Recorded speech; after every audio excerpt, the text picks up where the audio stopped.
Доброе утро, дорогие телезрители! Приветствую всех, кто встречает этот день вместе с нами. В эфире главного национального канала передача «Новый день». И я его ведущий Максим Гоголев.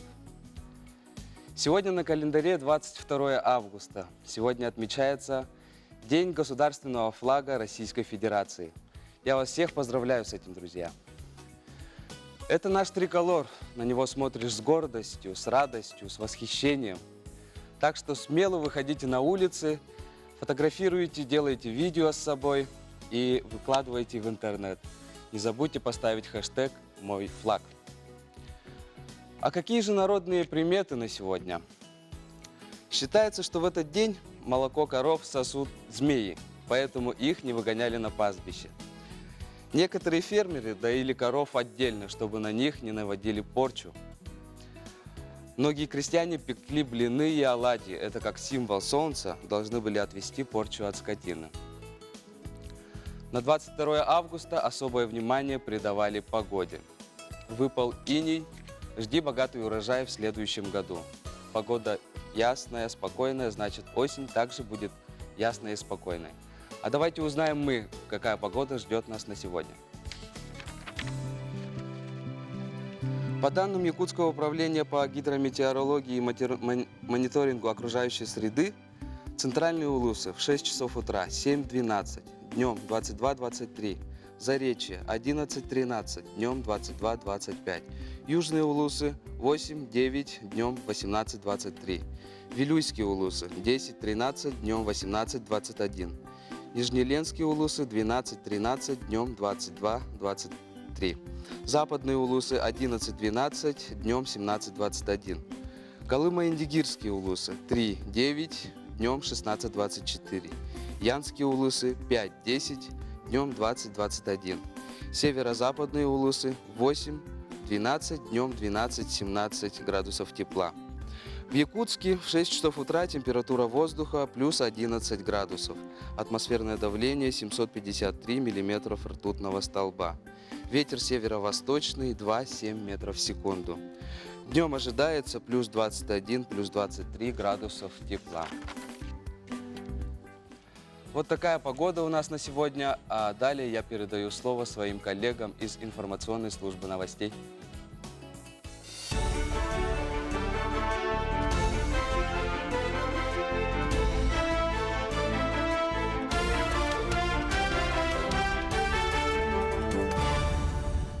В эфире новости расскажем о самых заметных событиях к началу дня. С вами Василий Радченко. Доброе утро. Инспекторы ГИБДД Чурапчинского района усилили профилактическую работу из-за роста количества ДТП. За 7 месяцев 2019-го произошло 10 дорожно-транспортных происшествий. Показатель в 3 раза превысил цифры прошлого года. Также с предстоящим началом учебного года сотрудники госавтоинспекции проверили водителей, занимающихся перевозкой детей. А в рамках операции «Участок» они совместно с участковыми провели проверку хранения и ношения огнестрельного оружия в связи с началом сезона охоты. По итогам 7 месяцев 2019 года по Чурапчинскому району, к сожалению, идет рост дорожно-транспортных происшествий. К сожалению, погибло 2 человека в результате дорожно-транспортных происшествий. В прошлом году погиб 1. Из-за роста дорожно-транспортных происшествий на территории Чурапчинского района с 12 августа в целях обеспечения безопасности дорожного движения у нас идут дополнительные мероприятия с участием участковых уполномоченных полиции, инспекторов по делам несовершеннолетних и других служб. Обращаясь к водителям, хотела бы убедительно попросить, чтобы, если они перевозят несовершеннолетних детей до 12 лет, использовать специальные удерживающие устройства для обеспечения их же безопасности. К началу учебного года образовательные учреждения Кобяйского района готовы на 100%. Выполнены работы по антитеррористической и пожарной безопасности. Также провели ремонт в 11 дошкольных учреждениях, в 7 школах и 2 учреждениях дополнительного образования. На все эти мероприятия из местного бюджета было предусмотрено более 14 миллионов рублей.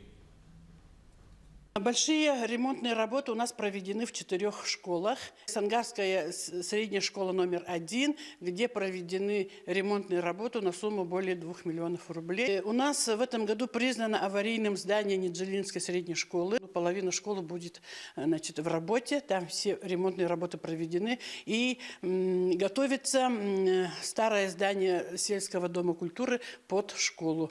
В Тейнской школе тоже проведен большой ремонт. В основном это электромонтажные работы. И проведена большая работа, значит, в Кобяйской школе. А в Амнинском районе на днях прошел ежегодный студенческий фестиваль. Главной целью организаторы видят развитие личностного роста лидеров и активистов студенческого самоуправления, а также организация досуга учащейся молодежи. Студенты окунулись в дружескую атмосферу, играли в веселые игры, нашли новых друзей. Также в торжественной обстановке волонтерам прошедших 7-х спортивных игр народов Якутии вручили благодарственные письма. По словам организаторов, такие мероприятия заряжают студентов позитивной энергией к началу нового учебного года. Организаторами являются управление по молодежной политике, Центр социально-психологической поддержки семьи и молодежи, общественная организация «Батыс», общественная организация «Кюндюль» и Амгинский дом народного творчества. Какие мероприятия для молодежи проводятся? Мероприятия «Ударная волна», разные профилактические мероприятия, правовой ринг и многое другое. Изящные прыжки, высокие препятствия и сложные маршруты. В эту субботу на ипподроме ЕГСХ жителей и гостей столицы ожидают захватывающие соревнования по конкуру. Сейчас участники тщательно готовятся. Соревнования будут проходить по 3 возрастным категориям и по 3 маршрутам. Сначала членам жюри предстоит оценить манежную езду. Потом всадники должны проходить маршруты с препятствиями 40-60, 60-80 и 80-100 сантиметров. Эти состязания имеют свои особенности. Если лошади преодолевают одну из них, то каждый раз его будут увеличивать на 10 сантиметров. Но главная изюминка заключается в том, что участник заранее не знает маршрута. Выиграет тот, у кого крепче нервы. Лошадь сама по себе никогда ничего не прыгает, ее заставляет всадник.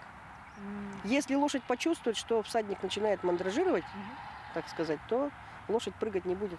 У нас будет 3 маршрута: 40-60 сантиметров, 60-80 сантиметров и 80-100 сантиметров. Первый главный приз у нас 2 билета в Москву, туда и обратно с открытой датой. Общий призовой фонд соревнований 75 тысяч рублей. На этом пока вся информация. Спасибо за внимание и хорошего вам дня.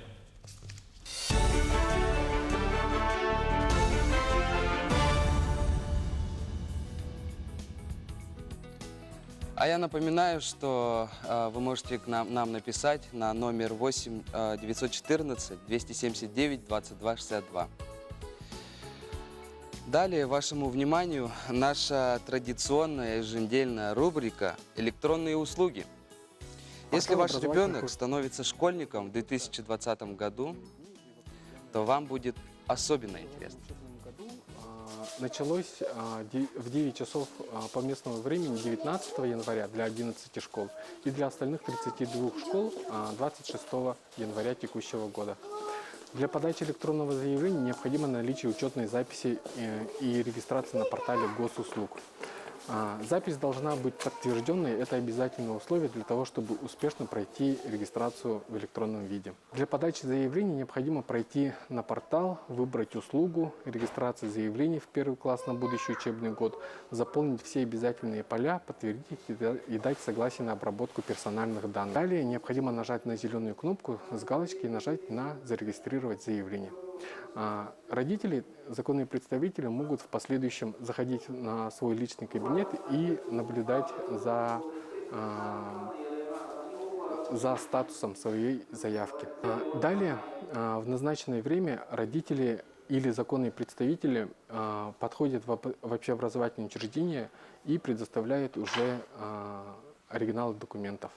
Таким образом, им необходимо с собой будет взять свидетельство о рождении, документ, удостоверяющий личность одного из родителей законного представителя, а также свидетельство о регистрации ребенка по месту жительства. Их еще в народе называют или форма 3, или форма 8. Их необходимо будет взять в паспортном столе. В случае отсутствия возможности подать в электронном виде заявление самостоятельно, родители могут обратиться еще для того, чтобы им помогли в офисы центра «Мои документы». Там по опыту этого года создаются рабочие места, специально где родителям могут также дополнительно помогать для регистрации на портале образовательных услуг, также на портале госуслуг. Если родители не подали заявление через портал образовательных услуг до 1 февраля года, идущего для зачисления в первые классы, то они с 1 февраля могут обратиться в общеобразовательное учреждение и с заявлением о приеме в первый класс.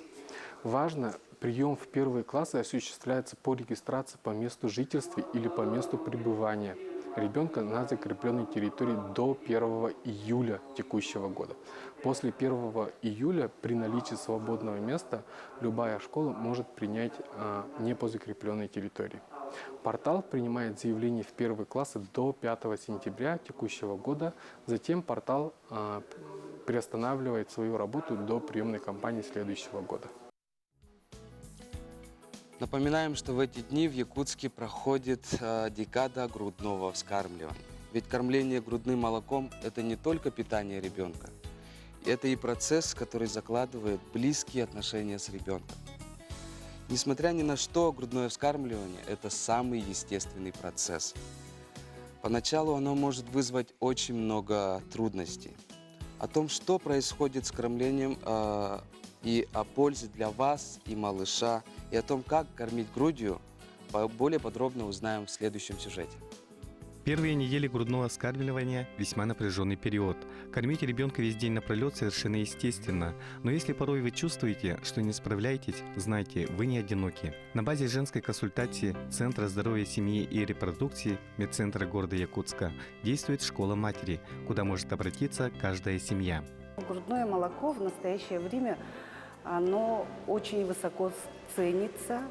Это уникальный продукт, в котором содержатся все незаменимые аминокислоты, белки, жиры для полноценного умственного, физического развития малыша. Очень важно первое прикладывание еще в родзале для выработки молозива, которое вырабатывается на 3-5 сутки после родов.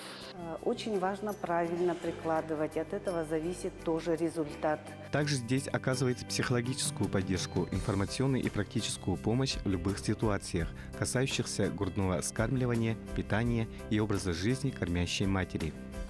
Женщины приходят со страхами изменения наружной формы своей. Да? Молодые, особенно девочки, боятся этого. Боятся самих родов, боятся того, что как будут они воспитывать своих детей, как будут они кормить этих детей. Ну и психологический аспект в том, что кормление грудью – это очень тонкая нить между ребенком и матерью. Когда женщина кормит ребенка своим молоком, она дает ему возможность быть уверенным в себе в дальнейшей жизни. Школа помогает маме принять оптимальное решение с учетом ее жизненных обстоятельств и пожеланий. Ведь кормление грудью полезно не только для малыша, но и для мамы. Если мама кормит малыша грудью, это очень удобно. С ней всегда доступное питание, не требующее приготовления. Моему ребенку 7 месяцев. Я с первых дней его кормлю, как родила, как нас оставили после родовой палате. Я его сразу приложила к груди, и он начал сосать сам. Я планирую кормить до года, это точно, а далее посмотрим. Врачи рекомендуют грудное молоко как единственное питание в первые полгода жизни ребенка. Нет установленного ограничения, до какого момента стоит продолжать грудное вскармливание. Это должен быть выбор, комфортный для них обоих. Рекомендуем кормить мамочкам грудью. Это является основа основ для полноценного развития малыша, для здоровья мамы. Ни одна бутылочка со смесью, ни одна пустышка не заменит грудное молоко. Алексей Лукин, Илья Жираев, город Якутск. Сегодня якутяне могут присоединиться к патриотической акции «Мой флаг». Я призываю всех быть активнее, активно фотографироваться, активно снимать видео сегодня и выставлять это в интернете. И не забывайте хэштег «Мой флаг». 22 августа 1991 года над Белым домом в Москве впервые был официально поднят трехцветный российский флаг, заменивший в качестве государственного символа красное полотнище с серпом и молотом. Законным же отцом триколора признан Петр I. 31 января 1705 года он издал указ, согласно которому на торговых всяких судах должны поднимать бело-сине-красный флаг. Сам начертал образец и определил порядок горизонтальных полос. До сих пор историки и исследователи не пришли к единому мнению, почему были выбраны именно эти цвета для российского флага. Но считается, что с самого начала каждый цвет флага имел свой смысл. По одной версии белый символизирует благородство и чистоту, синий – честность и верность, а красный – смелость, мужество и великодушие. Хотя сегодня сам праздник не является выходным днем, но уже традиционно к этому важному празднику приурочено множество мероприятий. Торжественные шествия, пропагандистские акции, молодежные флешмобы, авто-мото-пробеги. Их главная цель – рассказать россиянам историю праздника, важность и значение государственных символов России.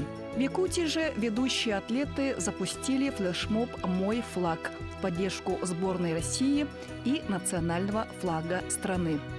Дорогие друзья, разрешите вас поздравить от имени добровольцев Якутии с наступающим Днем государственного флага Российской Федерации. Как мы все знаем, недавно спортсмены Якутии запустили патриотическую акцию «Мой флаг» в поддержку сборной России и государственного флага. В связи с этим мы, добровольческое движение Якутии, предлагаем 22 августа на смотровой площадке ГРЭСа-2 установить государственный флаг. Приглашаем всех принимать участие к данной акции. Россия, вперед! В патриотической акции могут принять участие все желающие. Для этого надо сделать фото на фоне флага России, разместить фото в социальных сетях с хэштегом «Мой флаг». Отличная акция. Мы в студию сегодня пригласили Марфу Васильевну Евсееву, главного специалиста отдела по управлению и прогнозированию молодежной политики Министерства по делам молодежи и социальным коммуникациям Республики Саха-Якутия. Здравствуйте. Здравствуйте, доброе утро. Расскажите, пожалуйста, Марфа Васильевна, об истории флага России.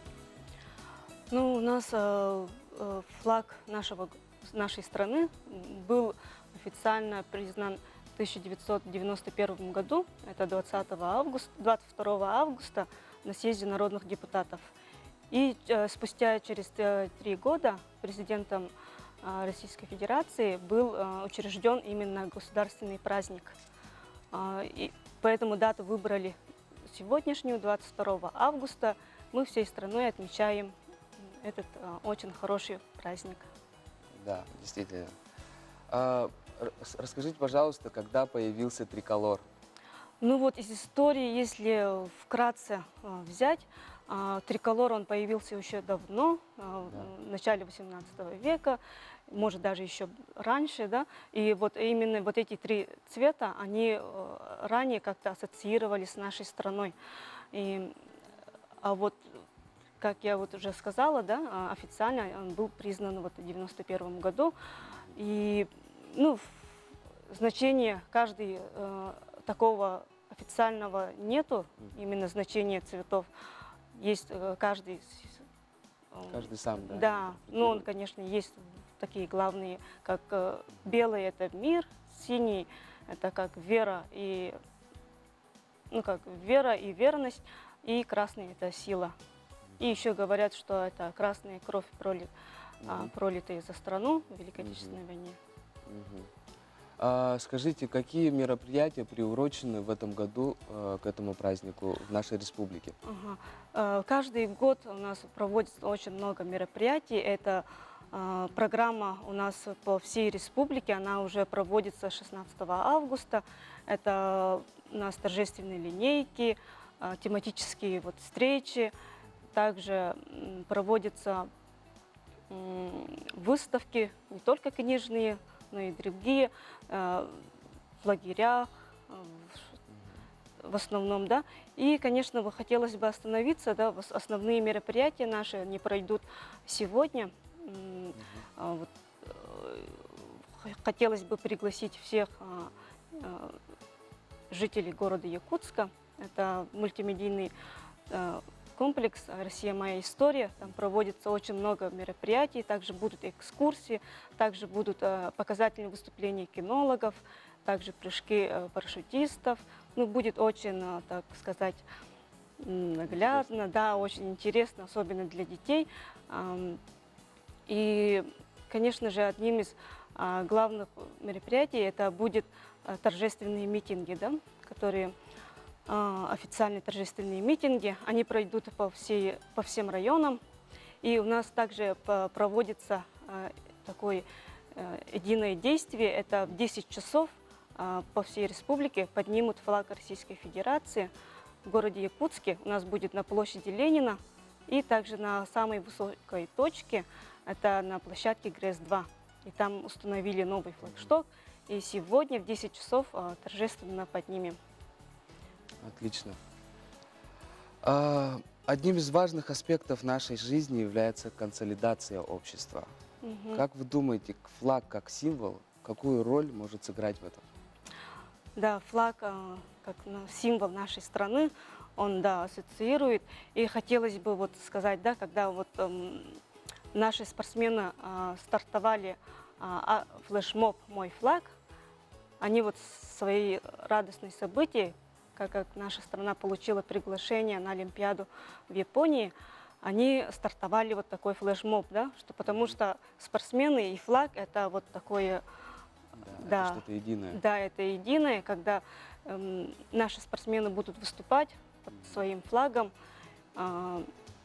И думаю, вот, и эту акцию подхватили по всей республике. И начинают не только спортсмены, но и вот крайнего там в Нижнеколымском районе, в Анабарском, и вот в Заречном, во всех районах и дети, и взрослые подхватили акцию и снимает, высылает фото, видео. Но думаю, в конце дня будет такой большой такой информационный поток.